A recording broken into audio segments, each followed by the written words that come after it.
is it.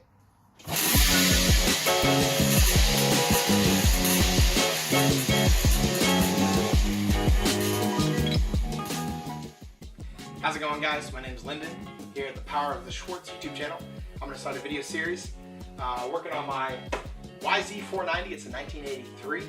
I'm going to be converting this from this sweet old retro motocross dirt bike to a Scrambler, pretty much. Kind of a cafe, Scrambler, a little mix-up. We're going to see what happens. This will be hopefully a couple part series. Today I just got some small pieces I'm going to start on. And we're going to see where we go from there. So hope you can catch on to the series and join us the whole way through. So first thing up on the list of things to do is we're going to add on an arm here to this clutch actuator. There's a couple guys on eBay that sell some of these pieces. It's CNC'd. I'm going to pull it out of the plastic here. It's a CNC'd piece. Got a couple screws here.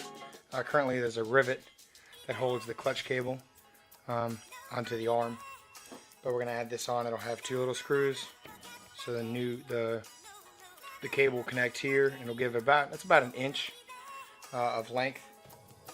And the arm existing is only about 1.5 inches, so that's almost like a 40% increase or so of leverage.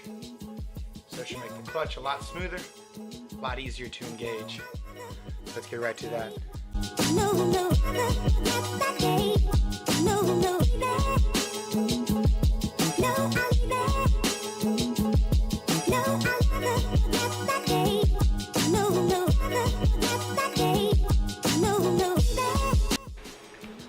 So you can see right there is what I just installed. It's just an extender.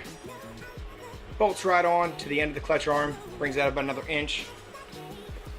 There's the actuation from the clutch lever up on handlebars.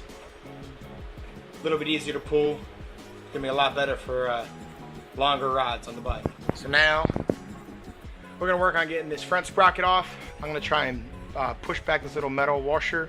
It got bent at some point or other.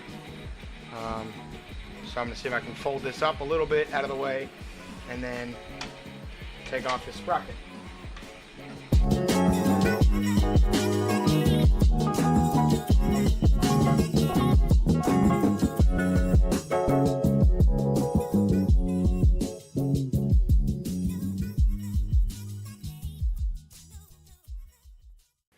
Alright, so I got the two brake arms off of the drum face. They go on these two little spindles, but there's a lot of gunk. I mean, already I'm pulling this stuff. It's just like hair and grease and probably grass, all kind of stuff stuck up in here, and it's binding.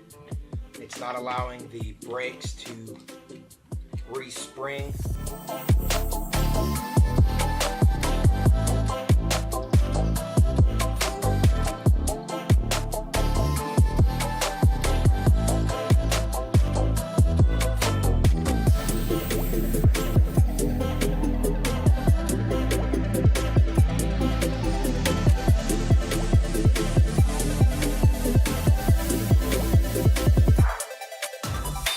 But I got this fixed, so now it brakes and springs right back. I took out the both of these flat pieces. They slide out this way, slide out through there.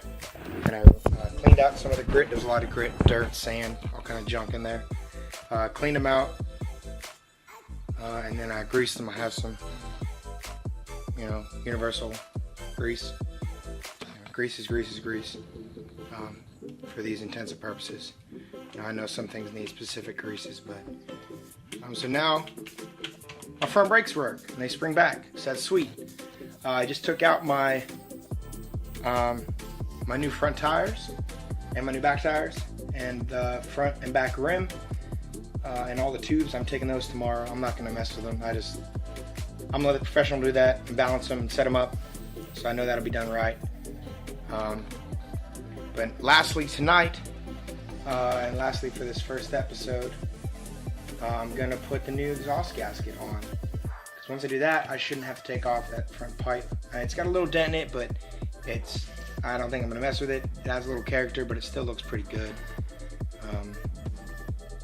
I don't know. I'm not going to tinker with it too much, but I definitely need to get in there and put the new gasket in so it quits spraying stuff all over the place. So let's set the camera up and get to it.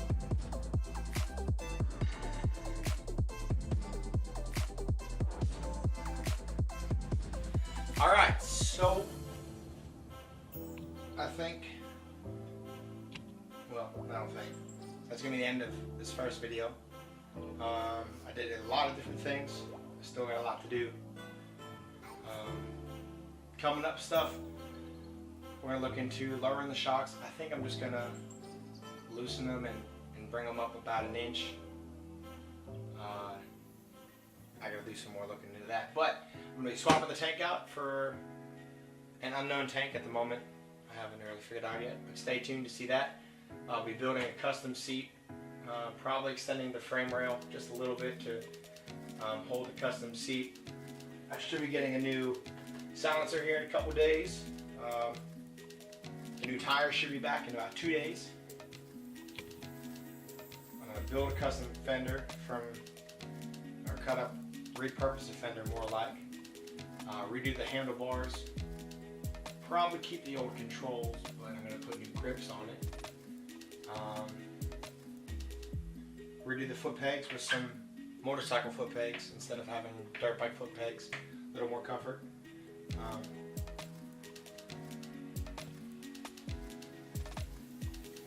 I'm sure there's some other things. Oh, the biggest thing of all that's looming is going to be building the electrical system.